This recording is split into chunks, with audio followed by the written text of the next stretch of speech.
What's up, developers? S2 here from Via Python Dev, and in this video I'm going to talk about the merge sort problem, number 88 on Leet code, and go over some kind of potentially simple ways and maybe some not so simple ways to potentially solve this. I've given it a little bit of look and a little bit of thought, and I think you can do 3 different things, and we're going to see if we can try to code those.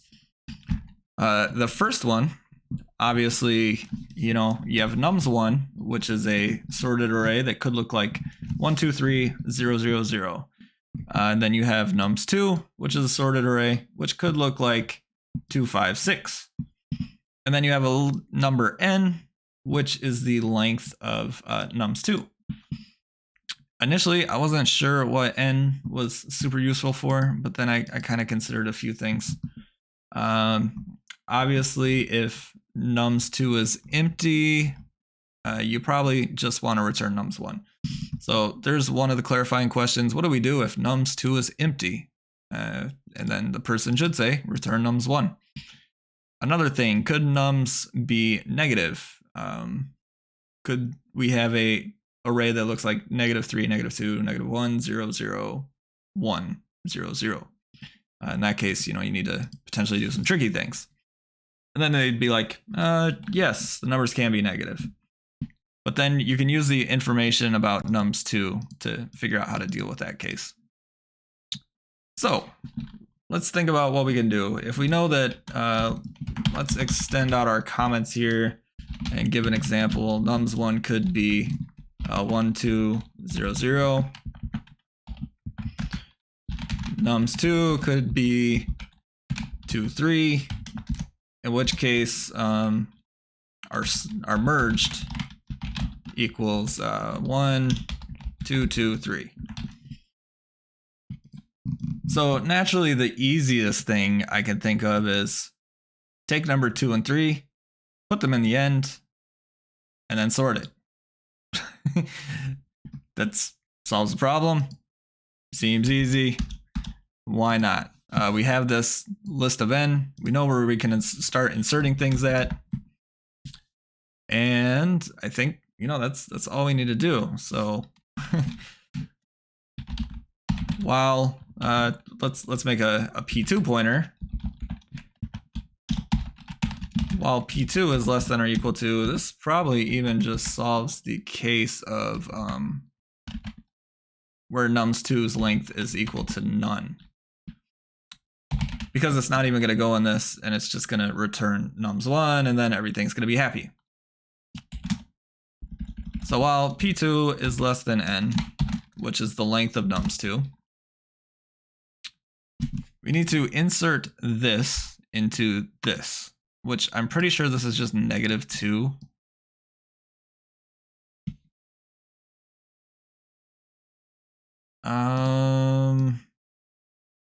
No, we want to insert 1 in 3.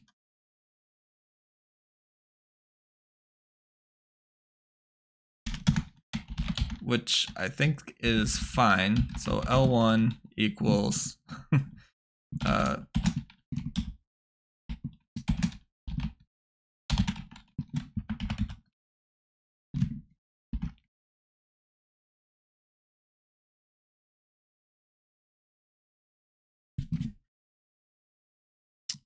how do we want to do this? I think we need a second, like a right pointer. I thought you could just do like some fancy negative stuff, which I still think you can do, but it's not immediately coming to my head right now, since I don't normally write these kind of heavily optimized array-based queries or array-based algorithms, which, I'm going to start doing more of. Speaking of which, the direction I want to take this channel is I'm going to do 1 Leet code problem a week, maybe 2 Leet code problems a week, 1 kind of Python tutorial, 1 system design, and then 1 like asking career related questions. So I want to start doing potentially 5 videos a week. If that interests you, please leave a subscribe and a comment on if you like that plan or if you think there is something that would help the developers of the world out there a little better. But I'm going to try that. We're going to see what becomes popular and how people are liking that vibe of more videos. Meanwhile, I get to increase my software knowledge, and I get to share software knowledge with developers in the community out there, which is something I personally enjoy doing immensely, is helping mentor and grow the aspiring developers of the world that want to one day become a senior engineer at a big tech company that doesn't know how to write this kind of algorithm. But again, we're here to learn. We're going to get better at these things over time together, hopefully, and enjoy a little journey of fun and excitement and scale. Basically, we just need a P3 start or a write start. So let's make a write pointer. And these should just naturally align with the length of P2 and the write pointer. And the write pointer is going to start at lengths of nums1 minus n. So if we have 4 and we subtract 2 from that, as in our example case, we're going to get 2, which is going to put our write head here, which is exactly where we want it to be. In that case, I think we're fine. So while P2 is less than or equal to n, we just write nums 2 values into nums1, and then we're going to sort them, and everything will be fine. How do we do that? Nums1 write equals P2 nums2 P2. And then we do P2 plus equals 1. And then we do write plus equals 1. And then I always forget there's 2 sorteds in Python, and one does it in place and one does it not in place. So we're going to do the one that I think is in place. And we'll see if this is right. And I did it again where I forgot to write nums2. Silly me. This is why it's nice to have debuggers. If you do this in an interview, please thoroughly take your time to read back through and make sure you know what the variable names are. Granted, I don't get too upset over that, but some people might. This ended up going out of the array bounds, which I am slightly surprised by. Oh, I guess I did is less than or equal to. Yeah, this should just be less than. If you do this in an interview, walk through your code and try to spot those out. Do it proactively before the interviewer has a chance to point out, is there any bugs in your code?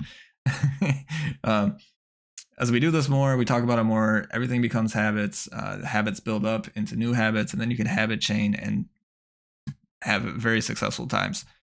All right, so sorted is the one function. Dot sort is the built-in Python array list function, which, bam, output equals this, expected equals this, exactly as we drew it up. Now, let's talk about what's going on here. Are we using extra size? No, we're not using extra size. So we are O1.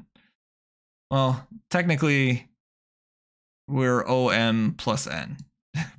We're using the size that is given to us by the problem, but we're not using additional space.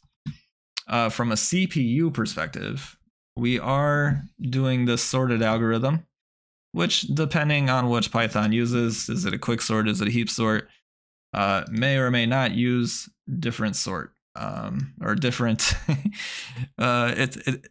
Usually most sorting algorithms are n log n.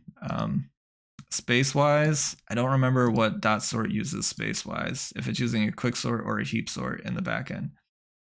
It's a good thing to dive a little deeper in. What sort does Python use? Let's just timsort, a hybrid sorting algorithm derived from merge sort and insertion sort. What algorithm does sort use? used by sort is intro sort. 3 sorting algorithms to minimize the running time. That is a combination of quick sort, heap sort, and insertion sort. Simply put, it is the best sorting algorithm around. I don't know if that means it's using, is this C++? This might be, well, Python uses C and C++ as its main interpreter. Merge sort is very efficient, powerful, blah, blah, blah.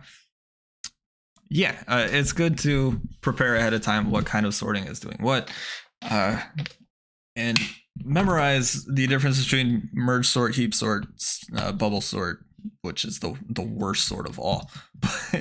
And you know, you should be able to write a bubble sort algorithm pretty easily. If you can write a heap and a merge sort on your own, points to you.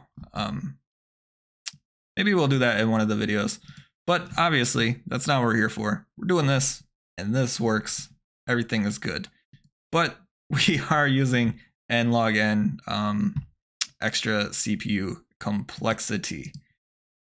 What else can we do? If we don't care about CPU complexity, well, then this is fine. You do this. Everything is good. If we do want to optimize CPU complexity a little bit at the cost of memory, then we can do something similar to what we just did with our 2 pointers. Right pointer length nums1, and instead we just call this our max W, max P1. And then we start a P1 at 0. And then let's still use a right pointer, but we're going to do this on a different array. And then we're going to create a nums3.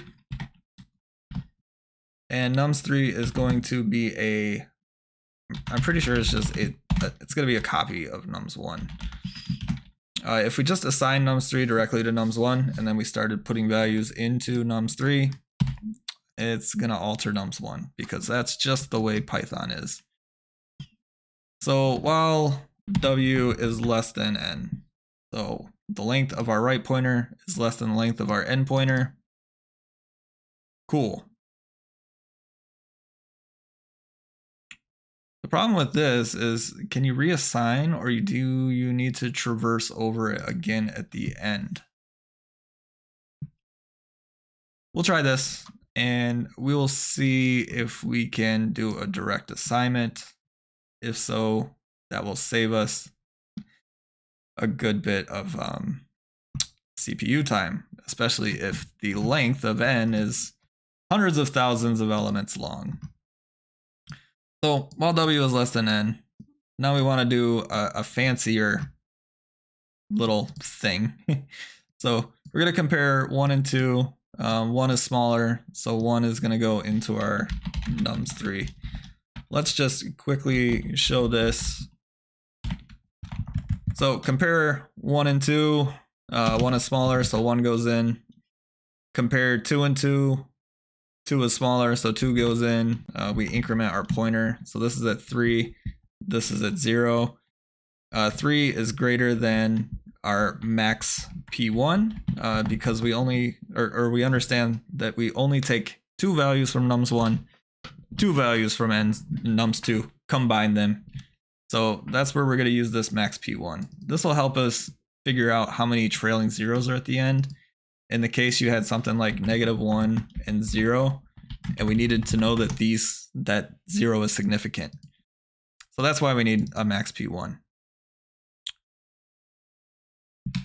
But kind of like how I walked through, then we just traverse these two and we put these into our nums3, and then we end up with something like this. And then we will assign nums3 into nums1, and then nums1 will just be the right answer. Now let's write the algorithm for that. Obviously this was for our first awesome little sorting solution that used a little bit of more CPU. And we're going to do the stuff. If nums1 P1 is less than, well, actually, what do we want to do? I think it's fine. If nums1, because we need to account for our max p1 also. If nums1 p1 is less than nums2 p2,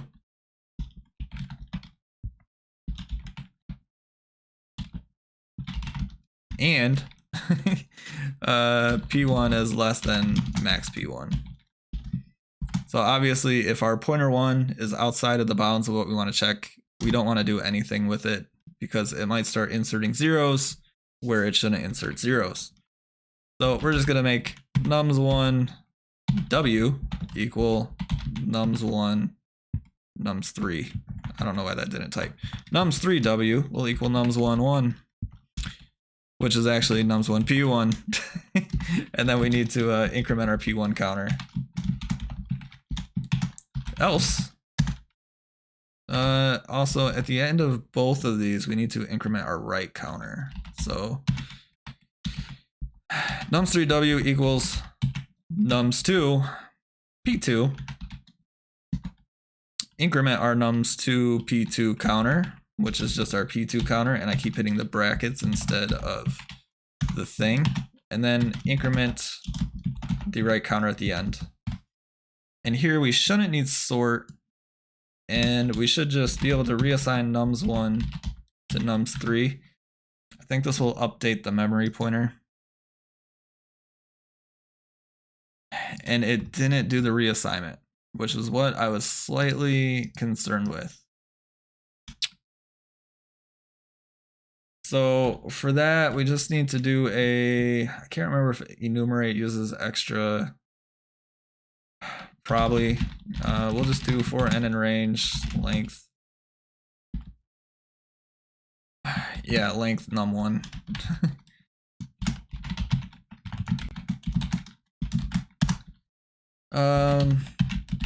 Nums1 equals, sadly this is doing 2 times n plus m.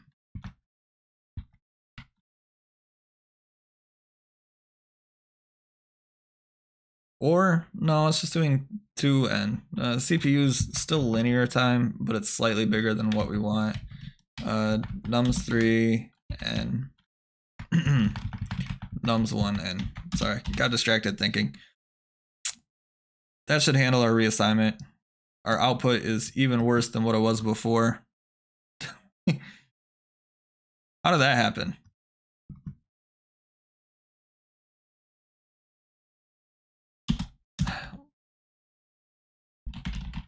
Print.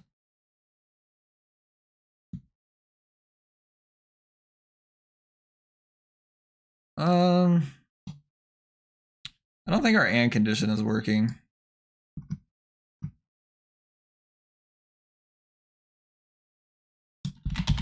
All right, let's just go ahead and run this. We'll brute force the debugging.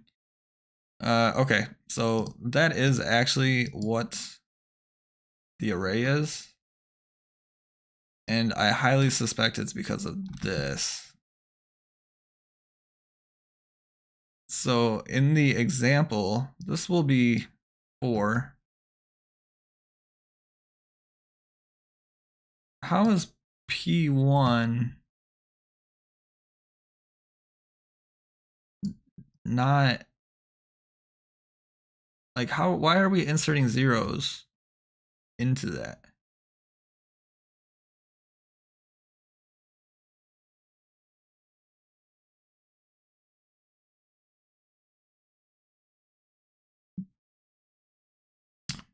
Okay, we're back. We did something really silly. We did while W is less than N. N is not actually what we want. we want the length of nums nums1. Oh, easy over problem to look, and it's late, guys. It's late. All right. So now you can see our debug code is working. The output is equal to the expected. And we are not doing n log n anymore. So instead of doing something multiplicative, we are doing something linear. But this reassignment is doing 2n. Now, you may ask, can we do even better? Which, I was looking at this problem, and the main problem we had is that if you take this 1 and then you put the, try to put the 2 into the 1. Actually, it's easier if I do this this problem, guys. So obviously, if this is your nums1, and the merged array would end up looking like 1, 1, 2, 3.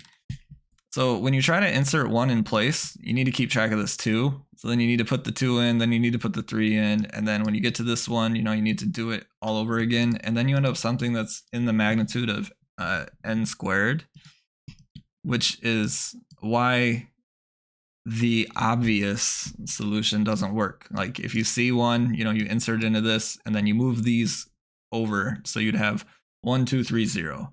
And then on the next one, you would figure out you've already inserted 1, so your P1 pointer is over 1, and then, move those over again.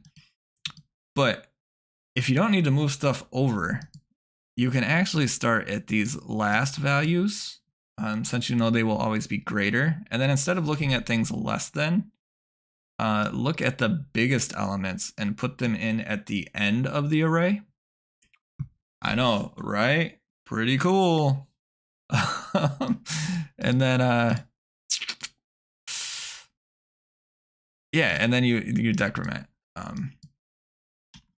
So let's see if we can quickly code this up, understanding that theory. We don't need a max P1 anymore, but we do need to know our right pointer, and then our P1 and our P2. So actually, our P1 is going to be pretty much like the same as the max P1 thing that we had before, except it's just going to be length nums1 minus 1 minus n minus 1. Now, the problem with this is this will run into an array out of bounds if nums2 is empty, right? I think so. So in that case, you just want to return, no, it won't, because n will be 0. You'll be fine. If nums1 is empty and nums2 is empty, then you will run into an array out of bounds, which that might actually be a real case. I mean, I guess we'll just do if length of nums2. I mean, you could also do if nums2 equals an empty array. Just return. So don't do anything in that case. That's fine. P2 will equal our n. Or does it equal our n minus 1? Equals n minus 1. Fine, fine, fine. And then our right pointer will equal length of nums1 minus 1. So as you can see, that actually equals part of w, or part of this right here. So we just do w minus n.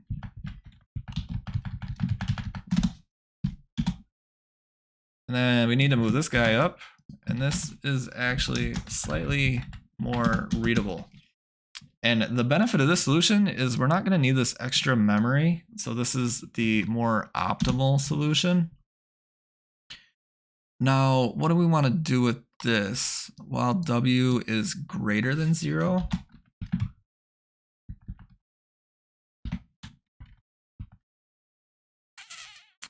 Greater than or equal to 0, I think. Obviously, we can write at the beginning. That's fine. Our logic is basically the same, just flips, right? So if nums P1 is greater than nums P2, nums1 right. Now we're actually decrementing instead of doing that. So nums1 equals nums2, nums minus equals. And then at the end of both of these, we decrement our right pointer. We don't need this extra compute here, so we are also saving compute time. Did this open up anything that I care about? Nope. Okay. And this may work, but we may be off by 1 on this while loop. So let's run this and see if we hit any out of bounds exceptions since we're just playing with this. 6, 6, 2, 3, 5, 6. We're obviously not decrementing something correctly. Why would that be wrong? So if nums p1 is greater than nums p2, insert and decrement this.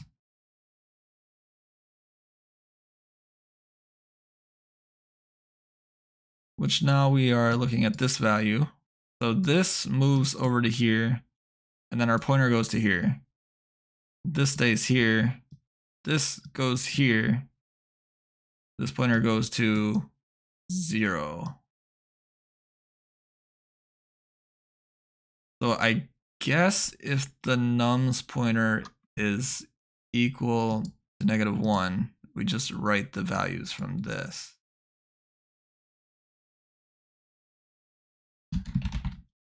I don't think this is our problem, but this is an edge case that we need to be aware of.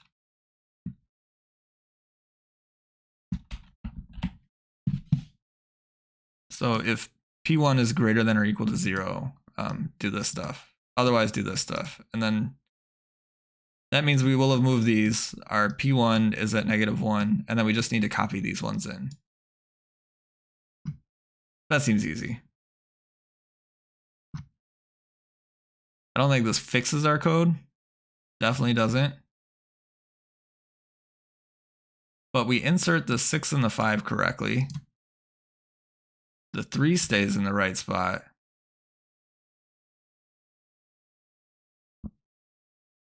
Then are we inserting this 2?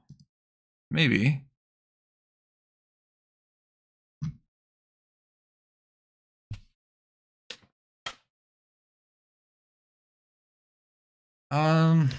So I guess there's also the case where this.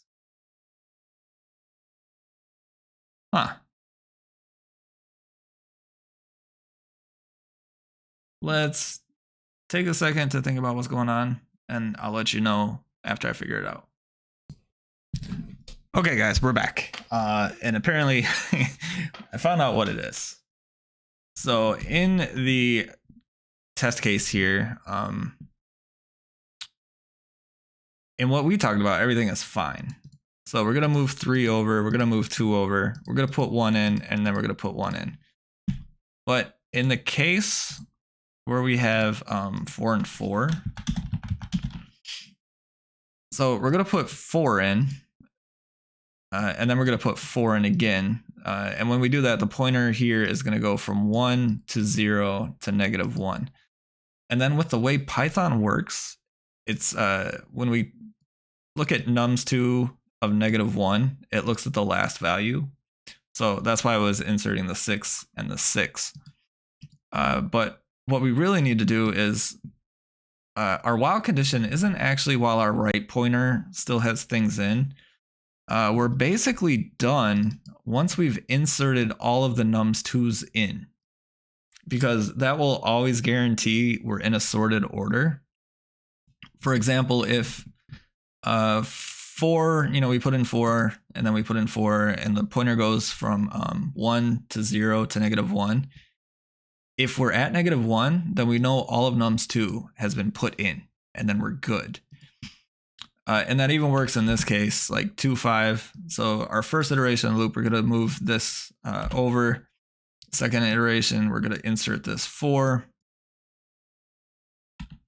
Iteration after that, we're going to insert this 4, and then this P2 is going to equal -1, and then we're done. And then we just stop the function, and this will be what nums1 equals outside of the scope of merge, and we're happy.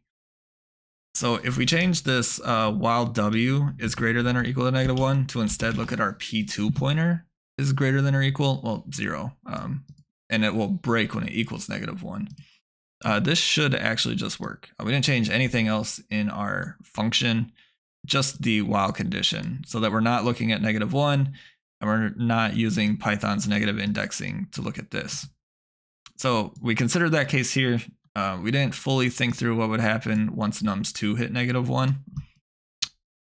Usually it's best to think about that before starting your code. Again, it's late, guys. But we're going to run this, and now you can see everything is pretty good here. Output 1, 2, 2, 3, 5, 6. Expected 1, 2, 2, 3, 5, 6. And now we are completely in O(n plus m) time with a constant memory space. No additional memory needed for this. Just in place, looking at the end of the array. So that's a nice little trick for an optimization, is to do things the opposite approach. I will go ahead and submit this and see if there's any funky edge cases. Nope, success. Runtime, 77 milliseconds, faster than 1553. I'm not sure how it's only faster than 15%. I can look into that later. But this should be, maybe quicksort is faster than using Python's actual runtime. I do want to dive into that. But memory usage, less than 85% of Python 3 solutions. So like we said, we aren't using extra memory, and we're just using the n and the m that we're given. Based on that, I do want to see what the fastest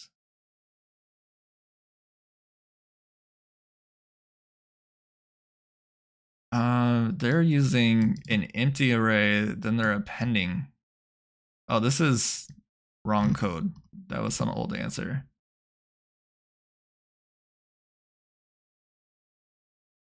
Okay, this is pretty much what I'm doing anyways. We have our 3 pointers. While j is equal to, I don't understand why ours is so much slower.